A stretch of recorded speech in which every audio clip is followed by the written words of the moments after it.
안녕하십니까. 이번 영상은 엠보가 잘 안 되시는 정말 많은 기술자분들과 엠보 기술이 뭔지 잘 이제 모르시는 분들을 위한 기본 영상입니다. 여러분들 엠보 잘 안 되시죠? 제가 이렇게 말씀드리면 아직 엠보를 배워보시지 않으신 분들은 엠보? 그게 뭐 그렇게 어렵지? 하고 말씀을 하실 수도 있습니다만, 엠보 기술을 한번 배워보신 분이라면 문수 기술 중에 가장 어려운 기술이 바로 정통 엠보 기술이구나 하는 것을 생각해 보시게 될 것입니다. 근데 이제 여기에서 큰 문제점이 하나 있어요. 엠보 기술이 다 같은 기술이 아니라는 거예요. 그게 이제 문제예요. 엠보 기술이 다 같은 기술이라 그러면 그냥 뭐 아무 데서나 배우면 되죠. 엠보 기술뿐만 아니라 뭐 문수 기술이나 문신 기술이나 반영과정 기술이 다 다르듯이 모든 미용 문신 기술은 기술자가 사실은 누구냐에 따라서 그 기술들과 그 기능성이 이제 다르다고 하는 것이에요. 자, 여기서 제가 이제 문수 기술과 반영과정 기술이 다르다고 했는데 엠보 기술도 그 하급 좀 기술과 저희의 상급 기술 기술이 있습니다. 제가 이제 어느 이제 특정인을 지목하지는 않았지만, 또는 이제 지목해서도 안 되고, 누가 기술을 이제 가르치는 기술은 이제 하급 기술이고, 이렇게 표현을 하면 또 어떤 분은 기분 나쁘실 수 있기 때문에 그냥 일반 기술이라고 표현을 하겠습니다. 그러니까 이 엠보 기술은 일반적인 기술과 고급 기술, 높은 고급 기술이 있다, 이런 뜻입니다. 제가 요 직전에 바로 전 영상에 올려드린 영상에서도 언급을 했습니다만은, 엠보 기술은 이 기술을 이제 배워보려고 하는 분들이나 아니면 이제 눈썹 시술을 이제 받아보려고 하는 분들은 누가 어떤 기술이 일반 기술인지 또는 어떤 기술이 좀 고급 기술인지 알 수 있는 방법이 있을까요? 없습니다. 그냥 우리가 이제 뭐 인스타그램이나 유튜브에 보면 그 뽀샤시한 사진을 보게 될 것이고, 또는 이제 뭐 시술 비용이 얼마냐, 이렇게 저렴한 시술 비용을 또 보게 될 수밖에 없기 때문에 그것으로 우리가 판단을 할 수밖에 없다는 것이에요. 자, 그럼 오늘의 주제가 엠보 잘 안 되시죠 하는 거예요. 엠보 기술이 잘 안 되시죠 하는 거예요. 기술자 입장에서 손님들이 다 답답한 이유는 뭔가 하는 주제를 가지고 말씀을 좀 드려보겠습니다. 이번 영상은 시간이 이제 제가 예전에 뭐 1시간짜리도 찍고 그랬는데, 이제는 그렇게는 이제 좀 너무 힘들어서 하지 않고 좀 이제 적당히 잘라서 이제 하겠습니다. 이번 영상은 이제 좀 긴 것 같아서 1부와 2부로 나누어서 올려드리겠습니다. 여러분들 만약에 무엇인가 배우긴 했는데 잘 안 된다, 기술을 배우긴 했는데 잘 안 된다 라고 하는 것은 틀림없이 같이 배운 사람이 있었을 거예요. 같이 시작을 했거나 같이 배우는 사람이 있었을 텐데, 어떤 사람은 이제 서울대를 가는 거예요. 또 어떤 사람은 이제 지방대를 가는 거예요. 근데 이제 왜 재수를 할까요? 뭐 서울대 가신 분들은 뭐 재수를 안 하겠죠. 원하는 대학을 갔으니까. 근데 이제 지방대 가신 분들은 약 올라가지고 재수를 한단 말이에요. 근데 왜 그 재수를 하겠냐, 그 이유가 무엇일까요 하는 거예요. 정답은 바로 이제 앞에 말씀드린 대로 일반적인 기술과 고급적인 기술의 그 희소성 때문입니다. 자, 그러면은 일반 기술자와 고급 기술자는 과연 이제 어떤 차이가 있는지 한번 이제 알아보도록 하겠습니다. 자, 여기 보시면 일반 기술자와 고급 기술자의 특징을 분석해 놓은 표가 있는데요. 오늘은 이번 영상은 여기 이제 6번, 1번에서부터 11번, 12번까지 있는데 더 있을 수도 있어요. 근데 1번에서 6번까지만 오늘 이제 설명을 드리고 7번부터는 다음 영상에서 뵙겠습니다. 자, 한국뿐 아니라 전 세계에서도 엠보 경력이 저보다 많은 사람이 거의 없습니다. 이 분석은 거의 99.99% 맞을 겁니다. 자, 먼저 경력 부분입니다. 경력 부분. 자, 한마디로 말해서 경력이 없는 사람은 경력이 뭐가 중요하냐라고 얘기를 하겠죠. 근데 굉장히 중요한 부분입니다. 경력이 많은 사람들은 경력이 몇 년이다라고 간접적으로 표현을 하겠습니다만은 경력이 없는 사람들은 경력 얘기를 안 하죠.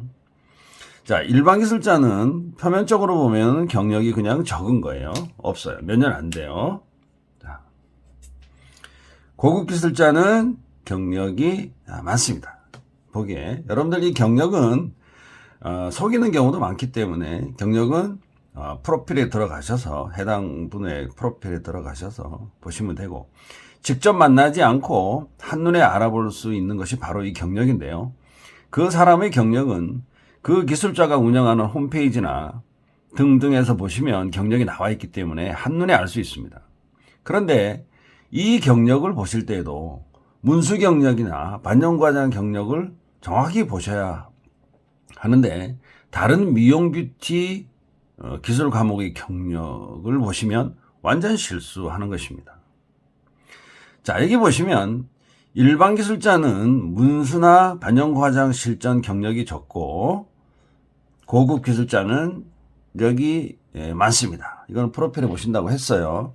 경력을 보는 방법이나 상담을 하는 과정에서 어떤 분이 나는 시술 사진이나 등등 이런 거를 시술한 후에 사진을 남기지 않는다는 말을 하시는 분들이 꽤 많은 것을 제가 이제 상담을 하는 중에 볼 수 있는데요. 이런 기술자에게도 무조건 배우시면 안 됩니다. 절대로 안 돼요. 성형외과 이제 뿐만 아니라 모든 의사분들도 임상 사진은 100% 남기는 것이 원칙이고, 또는 고객의 양해를 얻어서 또 그 임상 사진을 홍보 자료로 사용하고 있다는 것쯤은 여러분들이나 저나 다 알고 있기 때문에, 만약에 경력이 있다고 하시는 분들 중에 시술 사진이나 뭐 활동 경력이 전혀 사진이 없다고 한다면 거의 99.99%는 거짓일 확률이 높습니다. 시술 사진이나 활동 경력이 전혀 없는데 경력만 많다라고 하는 것은 믿을 수가 없는 거죠. 만약 시술 경력이 10년이다라고 한다면 최소 5년 전에 사진, 뭐 시술 사진이나 또는 뭐 다른 경력을 증명할 수 있는 무언가는 있어야 한다는 것입니다. 특히 이제 그 문수나 반영구 화장의 특성상 죄송합니다만은 20대 좀 젊으신 분들은 아직 이제 배우지 못하는 경우가 아직 많습니다. 내 얼굴에 칼을 대는 기술인데 경력이 별로 없어 보이는 20대 분들에게 또는 그런 기술자에게 얼굴을 맡기는 분들은 아마 없을 것입니다. 지금도 제 수강생분들의 나이대를 보면 최소 30대 이상인 것을 볼 수 있습니다. 30대 초반도 별로 없어요. 30대 중반 이후입니다. 딱 봐도 나이가 30대 중후반이거나 40대 초반 정도로밖에 보이지 않는 분들이 경력이 10년이네 15년이네 20년이네 하는 것은 다른 미용 뷰티 경력을 포함하지 않는 한 거의 불가능한 경력이기 때문에 여러분들은 이걸 믿으시면 안 됩니다. 이런 것을 보지 않고 무조건적으로 배우기 때문에 잘 안 되는 것입니다. 자, 두 번째는 기술 수준입니다. 기술 수준. 두 번째는 기술 수준이에요. 자, 기술 수준은 일반 기술자는 말 그대로 일반적이고 고급 기술자는 좀 고급지다라고 하셔야 되는 거죠. 여기서 좀 웃기는 말, 포토샵 하는 거 말고, 자, 포토샵 빼셔야 됩니다. 여러분들은 포샵이 뭔지 잘 아시죠? 포샵이 가장 심한 곳이 어디냐? 인스타입니다. 인스타. 자, 인스타는 뭐 네일 아트나 헤어나 뭐 이런 부분은 오히려 포샵을 하면 더 이상할 것 같아요. 제 생각에는. 네일 아트 같은 경우에는 말 그대로 아트가 예쁘잖아요. 뭐 이렇게 사진을 많이 찍으시던데 이뻐요. 이뻐요. 근데 여러 가지 컬러풀한 거를 오히려 그거를 포샵을 하게 되면 더 미울 것 같아요. 하지만 우리 문수나 이런 반영구 화장은 정말 해도 너무하죠. 사실 포샵. 여러분들도 알 거예요. 어떻게 인스타에 나온 반영구 화장이나 속눈썹도 요즘 포샵을 많이 하더라고요. 그냥 얼굴이 하얗게 그냥 시체같이 만들어 놔요. 그냥 창백하게만. 근데 실제로 우리가 여성분들 피부 죄송하지만은 그렇게 한 절반은 깨끗하고 절반은 안 깨끗합니다. 근데 좀 이제 있는 그대로 찍었으면 하는 게 제 바람인데. 근데 제가 이 일반 기술자들이 포샵을 왜 이렇게 뽀샤시하게 할까 좀 분석을 해봤습니다. 그 이유는 바로 선이 예쁘지 않습니다. 엠보선이 예쁘지 않아요. 그래서 포샵을 합니다. 엠보선이 완전 이쁘지 않기 때문에 포샵을 하거나 콤보 기술을 사용하는 경향을 보인다는 거예요. 엠보 기술이 좋고 선이 이쁜 고급 기술자들은 콤보를 해라 그래도 안 하고 잘 안 하는 경향을 보입니다. 그냥 하나의 기술만 하면 되지 시간도 많이 걸리고 고객의 피부를 더 망가뜨리는 두 가지 복합 기술은 사용하지 않는다는 거예요. 어떤 경우는 손님들이 더 답답한 경우도 있어요. 콤보 기술은 두 가지 기술을 섞어서 하는 것인데 이 기술을 쓰는 분들은 일반 기술자이지 고급 기술자가 아니라는 건데 두 가지 기술은 손님의 피부를 더 망가뜨리는 것입니다. 하지만 고객은 모르죠. 시술 가격을 고객들은 더 비싸게 지불한다는 완전 웃기는 일들이 벌어지고 있는 거예요. 자기 피부를 더 망가뜨리는 기술인데 시술 가격은 더 비싸게 준다? 완전 아이러니하죠. 이게 바로 고객은 모르기 때문에 그렇다는 것입니다. 또 콤보 기술은 빠질 때도 다르게 빠져요. 두 가지 기술이 들어갔기 때문에 빠질 때도 빠지는 속도가 다릅니다. 자, 세 번째는 이 광고 활동입니다. 광고 활동. 자, 일반 기술자는 광고를 좀 많이 하죠.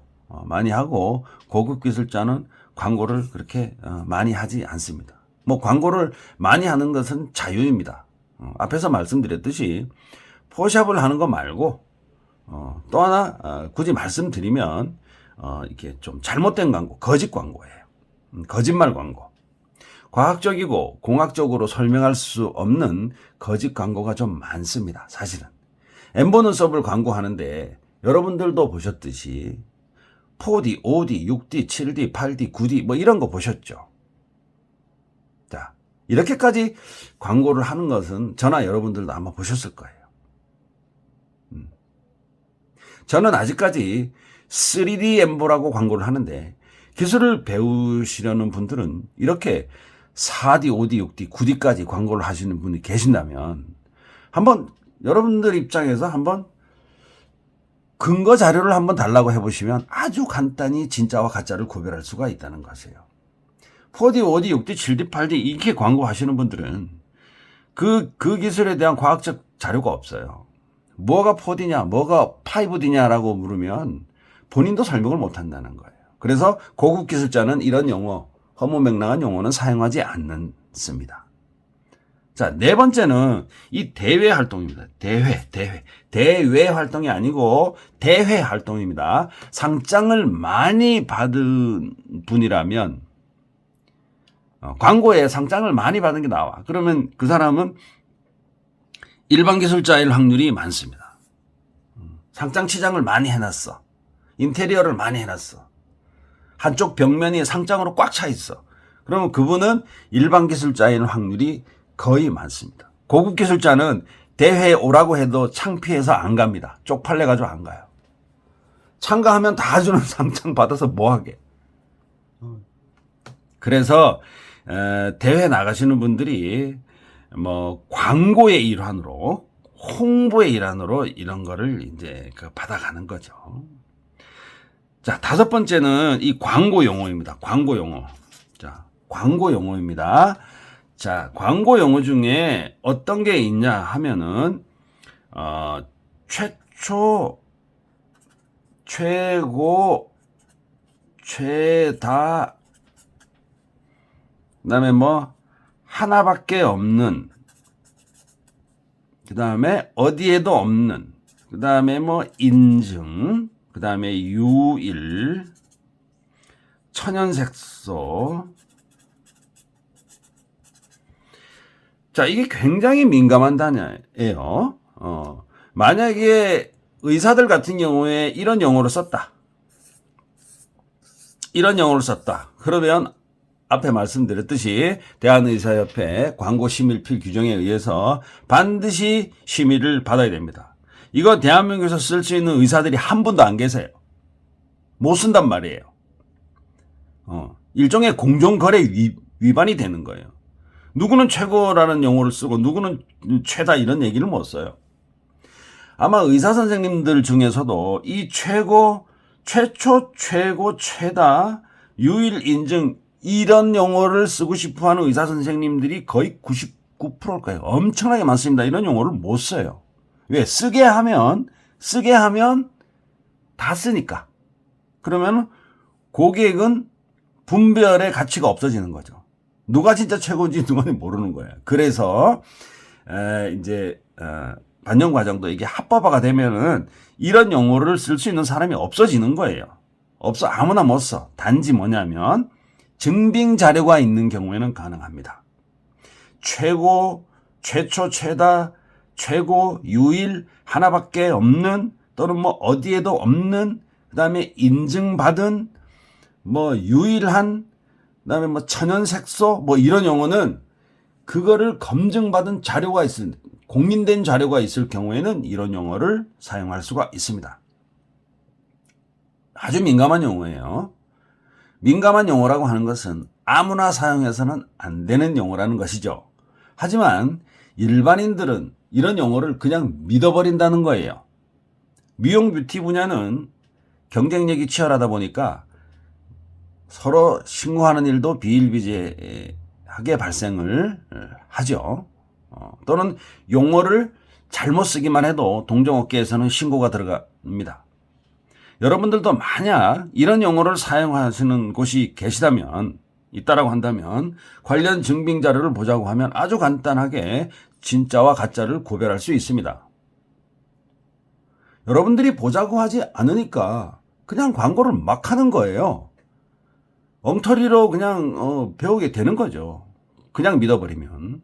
고급 기술자는 참고로 이 천연색소라는 표현을 잘 사용하지 않습니다. 우리 반영과정이나 문수 분야에서는 천연색소가 존재하지 않기 때문에 그렇습니다. 그러니까 잘 모르는 사람들이 이제 초보 기술자들이 그냥 천연색소라는 말을 쓰는 거예요.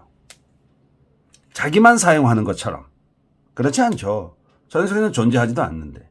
여기서 참고로 제가 이런 용어는 쓰죠. 최초, 최고, 최다. 그다음에 뭐 인증, 유일. 이런 용어는 제가 씁니다. 여러분들 저한테 데이터 요구를 하시면 제가 데이터 드리겠습니다. 분명히 근거 자료가 있는 경우에는 여러분들이 보실 수 있는 권리도 있어요.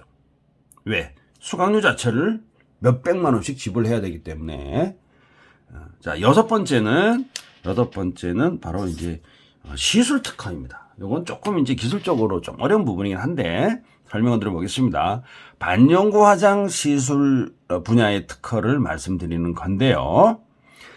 저는 이제 27년을 램보 기술을 해오면서 이 시술 분야의 특허는 만들지 않았습니다. 제가 특허가 20몇 건, 디자인이 뭐 20몇 건, 상표가 뭐 20몇 건 이래가지고 수십 건을 가지고 있는데, 다만 그 방법에 관하여는, 제가 이제 3D 엠보 기술의 방법이나 시술 방법에 관해서 논문이나 뭐 이런 거 저작권위원회에 등록이 되어 있습니다만 왜 특허를 내지 않았느냐 하는 거예요. 지금 현재 한국에서 엠보 시술 특허권을 가지고 계신 분들은 사실은 자기 특허권을 주장을 할 수 없는 특허일 확률이 매우 큽니다. 특허는 가지고 있지만은 주장을 할 수가 없어. 그 이유는 이 기술은 이미 저나 제 선배들 또는 중국에서 이미 하고 있었던 선행 기술이기 때문에 지금 현재 한국에서 누가 특허를 낼 수 있는 상황이 아니에요. 특허를 내주는 변리사들도 모르기 때문에 낸 거예요. 어떤 기술자가 만약에 약이 올라가지고 저 사람 시술 특허권을 없애야 되겠다. 그럼 무효 주장을 해보십시오. 무효 주장을 하면 소송이 들어가면 엠보 시술 특허는 거의 다 사라집니다. 왜? 엠보는 중국 기술이에요. 중국 기술입니다. 중국 기술이기 때문에 이미 많은 기술자들이 하고 있었다는 거예요. 한국에서 저만 하더라도 하고 있었잖아요. 근데 후배 기술자들이 그거를 특허를 낸다고? 말이 안 되죠, 그건. 이미 하고 있었기 때문에. 그래서 엠보 시술 특허는 자기 기술이라고 주장을 할 수 없는 특허다라고 생각하셔도 무방합니다. 그래서 여러분들도 문수나 반영고 화장 시술에 관한 특허는 만약 가능하면 만들지 않는 것이 좋고, 만약에 여러분들께서 나는 이 반영고 화장의 특허를 한번 내보고 싶다 그러면은 여러분들 제품 특허를 내십시오. 혹시나 제가 이제 주로 여러분들 아시다시피 제가 이제 제품 특허를 많이 가지고 있죠. 그래서 여러분들도 만약에 특허를 여러분들이 한번 내보시겠다고 하면 제가 도움을 드릴 수가 있습니다. 여러분들이 생각하고 있는 아이디어를 제 이름으로 특허를 내진 않습니다. 저거는 양아치 아니에요. 여러분들 이름으로 제가 특허를 여러분들이 받을 수 있게 제가 명세서도 써드릴 수가 있습니다. 만약에 여러분들이 만약에 기술 특허, 시술 특허, 시술하는 특허, 아까 주장을 할 수 없다는 특허를 여러분들이 만약에 만들었다고 하더라도 또 어떤 누가 여러분들과 같은 비슷한 엠보 눈썹을 시술을 한다고 그러면 여러분들은 특허권 침해로 그 사람을 고발할 수가 있겠어요? 고발 못합니다. 왜 못하느냐? 고발했다가는 자기 특허권을 뺏겨요. 근데 제품 특허는 그렇지 않죠. 아까 말씀드렸듯이 여러분들이 엠보를 특허를 혹시나 냈어. 그러면은 비슷한 사람이 너 왜 내 기술 따라해라고 특허권 주장을 하면은 그 사람이 너 특허 무효야 이렇게 얘기하면 특허권 뺏길 수가 있어요. 그래서 시술 특허가 그만큼 위험한 거예요. 그래서 제가 시술 특허를 내는 분들을 이렇게 보면 홍보 수단으로만 사용해요. 홍보. 주장을 할 수는 없지만 그냥 온라인에 올려놓고 홍보 수단으로만 사용합니다. 수강생을 받거나 시술을 하거나 이런 홍보 수단으로만 사용을 하지 주장을 할 수 없는 특허다. 여러분 이렇게만 보시면 정확합니다. 제가 한국에서 엠보 기술을 가장 오래 한 사람인데도 시술 특허를 내고 있지 않고 있는 것입니다. 그래서 자, 이제 여러분 이제 이해를 하셨나요? 자, 오늘 영상은 여기까지 하겠습니다. 구독과 좋아요 부탁드리겠습니다. 감사합니다.